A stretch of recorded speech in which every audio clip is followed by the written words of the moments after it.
नमस्कार, आप देख रहे हैं किसान तक और मैं हूं आपके साथ हिमानी दीवान।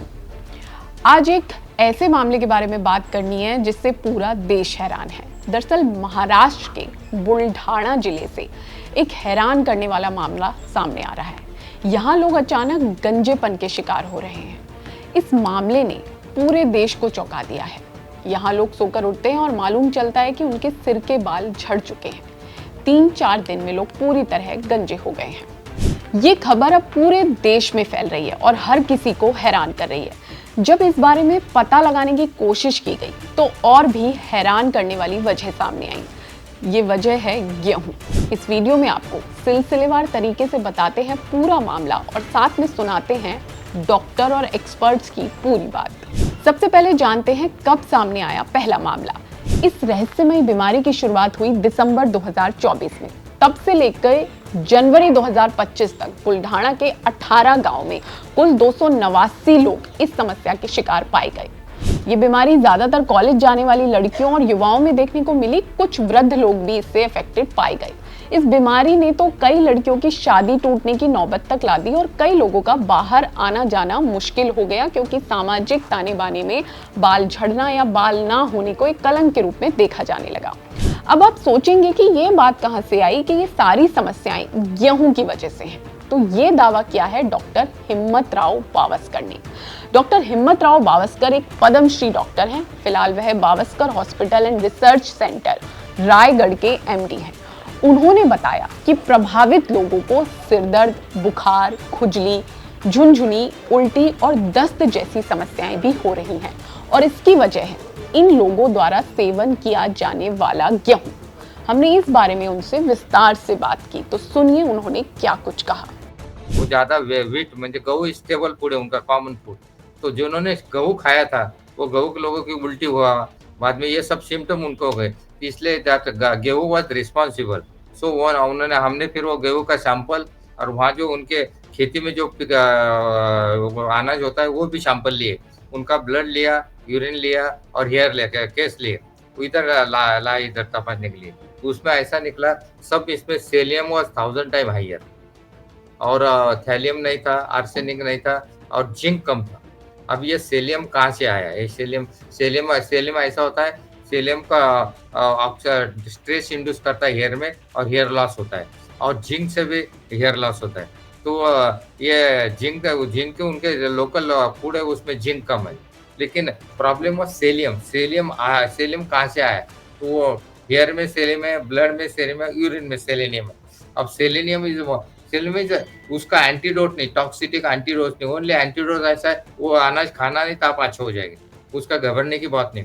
लेकिन वो आया कहाँ से? तो फिर हमने वो ये जो रेशन का शॉप थे, रेशन के शॉप के जो गेहूं आया था, वो गेहूं के वो पैकिंग जो है, वो पैकिंग का लोगो का फोटो मंगाया, तो वो लोगो में लिखा था व्हीट इज फ्रॉम पंजाब और ये हरियाणा। सो पंजाब से ही व्हीट आया, ये गेहूं जो आया पंजाब का है। तो फिर पंजाब के गेहूं में क्यों है? तो वो हमने फिर बाद में स्टडी किया।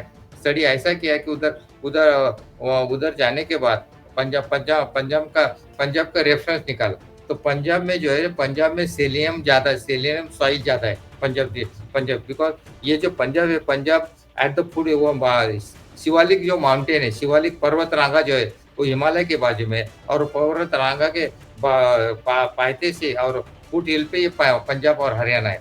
और ये पर्वत रांगा जो ऐसा है, शिवालिक के जो पर्वत रांगा है उसमें जो रॉक्स है वो रॉक्स में सेलेनियम जाता है, और जो बरसात आती है तो बरसात में वहां से झेरे निकलते हैं और झेरे में सेलेनियम कंटेंट वाटर पानी ये पंजाब लैंड में पसर जाता है और पंजाब में सेलियम लैंड में ज्यादा हो जाता है। अब इधर सेलियम पंजाब में ऐसे 2 डिस्ट्रिक्ट है, होशियारा और नवासार, इसमें बहुत ज्यादा सेलिनोफेरस लैंड है। इधर कुछ खेती ऐसा फेंसिंग किया है, इधर कुछ मत करो। फिर इम्पोर्टेंट ऐसा है कि पंजाब के लोग वहाँ का गेहूं खाते नहीं, उनको टेस्ट लगता नहीं, वो आटा खाते हैं मध्य प्रदेश का, और export this will to the rest of the country. तो डॉक्टर हिम्मत राव ने बताया कि जब प्रभावित क्षेत्रों में मिले गेहूं की जांच की गई तो पाया गया कि इसमें 600 गुना ज्यादा सेलेनियम था। इतनी ज्यादा मात्रा में सेलेनियम इंसान के शरीर के लिए खतरनाक साबित हो सकता है। सेलेनियम एक ऐसा तत्व है जो शरीर के लिए फायदेमंद होता है, लेकिन ज्यादा मात्रा में सेवन होने पर जहर की तरह असर करता है। डॉक्टर हिम्मत राव ने यहाँ तक बताया कि प्रभावित इलाकों के लोग गरीब हैं और राशन के लिए सरकारी दुकानों से मिलने वाले अनाज पर निर्भर करते हैं। खराब गुणवत्ता वाले गेहूं की सप्लाई ने उनके इस बीमारी को जन्म दिया। ये कारण पता लगते ही लोगों को सलाह दी गई कि ये इस गेहूं का सेवन बंद कर दें। राहत की बात यह है कि कुछ लोगों के बाल 5-6 हफ्तों में वापस उगने लगे हैं। डॉक्टर हिम्मत राव का कहना है कि इस समस्या का कोई एंटीडोट नहीं है। जब इस तरह के गेहूं के सेवन को रोक दिया जाता है तो कुछ समय में समस्या अपने आप ठीक हो जाती है। लेकिन अब उठता है बड़ा सवाल, वो ये कि पंजाब के किसानों को गेहूं किस तरह उगाना चाहिए जिससे उसमें ये समस्या ना आए। तो डॉक्टर हिम्मत राव ने किसानों के लिए इससे बचाव का तरीका भी बताया है। प्रिवेंट करने के कुछ इलाज हमने बताए। नंबर 1, ये जो लैंड है ये अल्कलाइन लैंड है, उसका pH 8 के ऊपर है। और अल्कलाइन लैंड में ये जो सेलियम रहता है वो पानी में डिजॉल्व होता है और क्रॉप में चल जाता है। और इसमें फॉस्फेट ज़्यादा डालते, फॉस्फेट मैन्योर डालते और फॉस्फेट मैन्योर से जिंक प्लांट में जाता है। वैसा डीएपी एक मैन्योर है, डीएपी खत है, वो डीएपी भी खत डालते हैं। वो डीएपी खत डालने से भी अल्कलाइन बढ़ता है। अल्कलाइन बढ़ने से जो सेलियम है वो वाटर में डिजॉल्व होता है और वो क्रॉस में आता है, इसलिए सेलियम परसेंटेज वीट में ज़्यादा बढ़ जाता है। अभी इसमें सोल्यूशन क्या दिया है? सोल्यूशन ऐसा दिया हमने कि यू कैन उसमें फॉस्फेट कम यूज करो, डीएपी कम यूज करो और जिप्सम डालना पड़ता है। ये जो लैंड है इसमें जिप्सम डालना, जिप्सम से अल्कलिटी कम होती है और ये प्रेसिपिटेट होता है सेलियम प्रेसिपिटेट होने के बाद वो सेलियम प्लांट को नहीं मिलेगा। और दूसरे प्रिवेंशन ऐसा है, ये जो अभी झरे निकले, ये झरे एक तो डाइवर्ट करो, जो स्टराइल लैंड यूज कर रहा हो, नहीं तो बंद करना इज इम्पॉसिबल, क्योंकि बहुत बड़ा काम है। तो इसलिए वो जो सेलियम कम करने के लिए ऐसा दूसरा प्लांट है। चाइना में भी ऐसा प्रॉब्लम है, हाई सेलियम लेवल चाइना में होता है, उसमें थर्मल प्लांट जाता है, उसमें कोल में उधर सेलियम रहता है।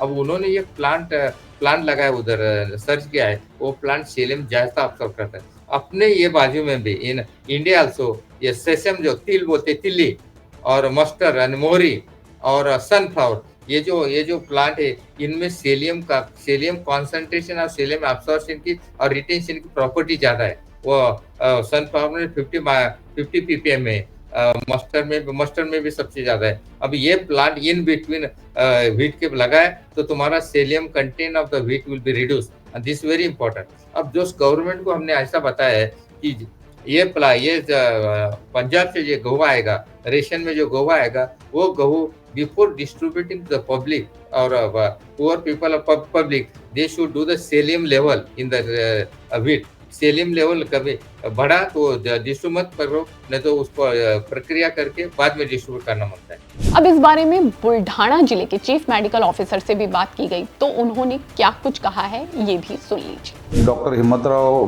बाविस्कर ये पद्मश्री अवार्डी पर्सन है, नॉलेजेबल पर्सन है। उन्होंने प्राइवेटली जो कुछ इन्वेस्टिगेट किया है उन्होंने वो गवर्नमेंट के साथ शेयर करना चाहिए था। उन्होंने जो भी किया, डिस्क्लोज किया, वो सब कुछ मुझे मीडिया के मार्फत ही मालूम चला है।